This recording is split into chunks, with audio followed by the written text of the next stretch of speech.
어떤 분들은 관절을 별로 사용하지도 않고 집안일만 하셨다는 분들도 무리한 운동도 안 했다고 하시는데도 관절염이 심한 경우가 생기기도 합니다.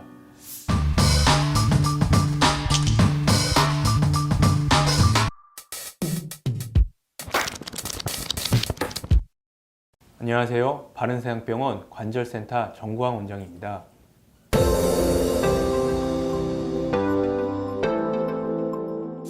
오늘은 무릎 건강에 대해서 알아보겠습니다. 건강한 무릎이란 보행 시에 통증이 없는 것은 물론이고 가벼운 운동이나 레저 활동에서도 통증이 없어야 합니다.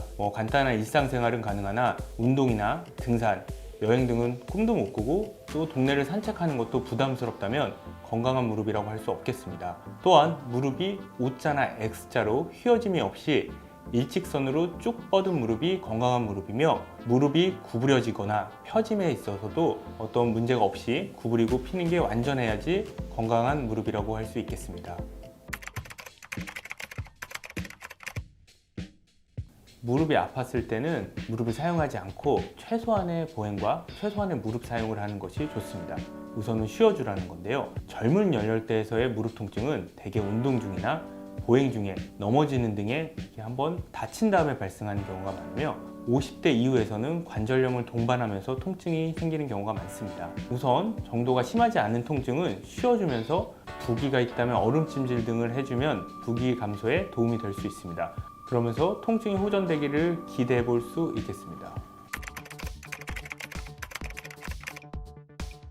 관절염에도 종류가 있습니다. 우선 관절염에는 크게 퇴행성 관절염과 류마티스 관절염이 있습니다.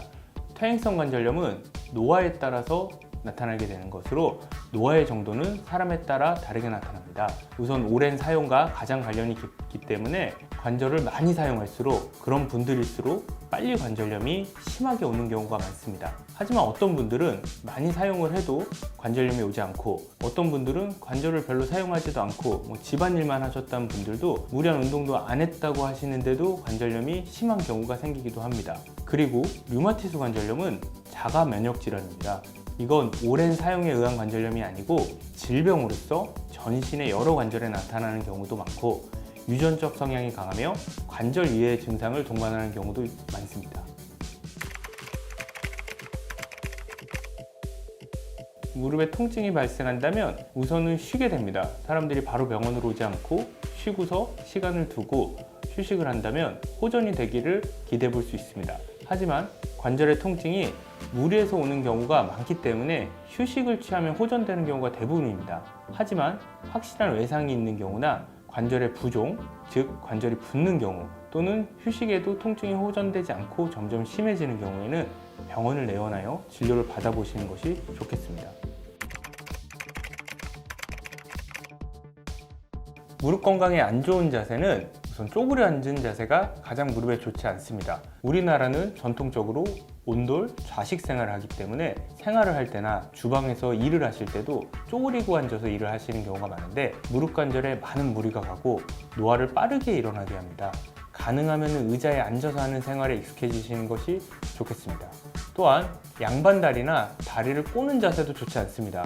많은 분들이 무심코 이렇게 양반다리를 하고 다리를 꼬고 앉으실 텐데, 무릎을 구부리고 있으면 관절의 압력이 높아지기 때문에 하중도 2배나 높아지게 됩니다. 특히 장시간 양반다리를 하고 TV를 보는 습관은 아주 좋지 않습니다. 또 한 자세로 오래 서 있거나 거기에 무거운 짐을 들고 있다면, 또한 체중을 지탱하는 무릎과 고관절, 발목 관절에도 무리가 올 수 있기 때문에 이러한 행동들도 피하는 것이 좋겠습니다.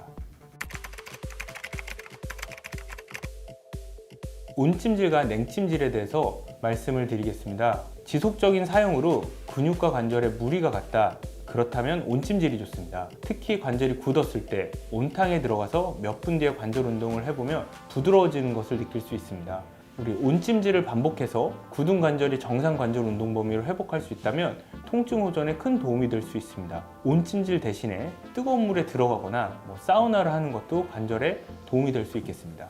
외상을 동반한 급성기 통증에는 무릎을 접질리거나 아니면 삐었을 때 관절이 붓고 통증이 생긴다면 냉찜질이 필요합니다. 이런 급성기 통증에는 혈관을 수축하여 관절 조직의 출혈을 줄이고 세포의 대사작용을 늦춰서 염증과 부종을 감소시키기 위해서 냉찜질이 필요합니다. 우리 수술한 환자들이 수술 부위에 얼음팩 등을 하면서 부종이 빠질 때까지 냉찜질을 하는 것도 그 이유입니다. 살이 찔수록 무릎 건강에 좋지 않은 것은 당연합니다. 우리 비만으로 인해서 체중 부하가 무릎 관절에 무리를 주게 되고 이에 따라서 관절의 손상 및 염증을 일으키게 됩니다. 체중이 증가하면 무릎이 받는 하중이 높아지고 비만일수록 비교적 이른 나이에도 관절에 문제가 생기는 경우에 다이어트를 동반한 체중 감량이 필요합니다. 특히 중년 여성에서 BMI, 체중량 지수가 높을수록, 즉 비만하다는 말인데, 이게 높을수록 퇴행성 관절의 빈도가 같이 높아진다는 최근 연구들이 있습니다. 최근에는 많은 종류의 레포츠가 생겨나고 많은 취미 활동을 하면서 또 동호회 활동도 활발하게 하고 있습니다. 그러면서 젊은 환자분들도 이렇게 무리한 운동을 하거나 운동을 하면서 한번 다친 사람들은 20대, 30대에서도 심한 무릎 통증을 호소하기도 합니다. 또한 관절에 무리한 사용을 하는 젊은 생산직 종사자분들도 사용하는 관절 부위에 염증이 생길 수 있습니다. 무릎 건강에 도움이 되는 운동은 과한 운동보다는 무릎 관절 주변의 인대와 근육을 강화시키는 운동을 하는 것이 좋습니다. 우선 매일 아침에 가벼운 스트레칭이나 관절에 충격이 적은 실내 사이클, 수영 등 수중에서 할 수 있는 운동이 무릎에 도움이 되는 운동입니다. 관절의 부상은 퇴행성 관절염을 촉진시키기 때문에 우리 운동을 할 때 레저, 스포츠 활동 시에 부상에 당연히 주의를 해야 하며 필요한 보호장구를 꼭 착용하는 것이 좋겠습니다. 허벅지 앞쪽에 대퇴사두근이라는 큰 근육 운동을 매일매일 해주시는 것도 큰 도움이 될 수 있겠습니다. 대퇴사두근과 인대가 강화되면 무릎 관절의 불안정성을 잡아주고 무릎을 더욱더 건강하게 만들 수 있습니다. 대퇴사두근 운동에는 보시는 바와 같이 몇 가지 방법이 있습니다. 먼저 첫 번째 동작은 스쿼트 같은 자세인데 의자를 이용한 스쿼트입니다. 의자를 잡고 선 상태에서 엉덩이를 뒤로 빼면서 내려가게 됩니다. 올라갈 때 허벅지에 힘을 주며 이때 무릎의 발끝이 선을 넘어가지 않도록 하며 허리는 너무 앞으로 밀리지 않도록 합니다. 이렇게 15개씩 3세트를 해주시는 것이 굉장히 도움이 될 수 있습니다.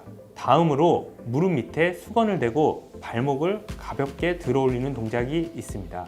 이때 무릎은 고정된 상태로 뒤꿈치만 들어 다리를 쭉 펴게 되는데요. 발끝을 몸쪽으로 2, 3회 정도 당겨주게 됩니다. 허벅지에 힘을 주고 잠시 유지한 뒤 서서히 힘을 빼게 되면서 대퇴사두근을 운동시켜주게 됩니다. 이것도 10초씩 15회를 반복해 주시면 좋겠습니다. 다음으로 한쪽 무릎을 구부려서 세우고 반대쪽 무릎을 펴고 다리가 구부러지지 않도록 하며 화살표 방향까지 들어서 반대쪽 무릎 높이까지 들어주게 됩니다. 이것도 10회씩 3회를 반복하겠습니다. 이렇게 대퇴사두근 운동을 하셨다면 조금 더 건강한 무릎을 가지실 수 있습니다.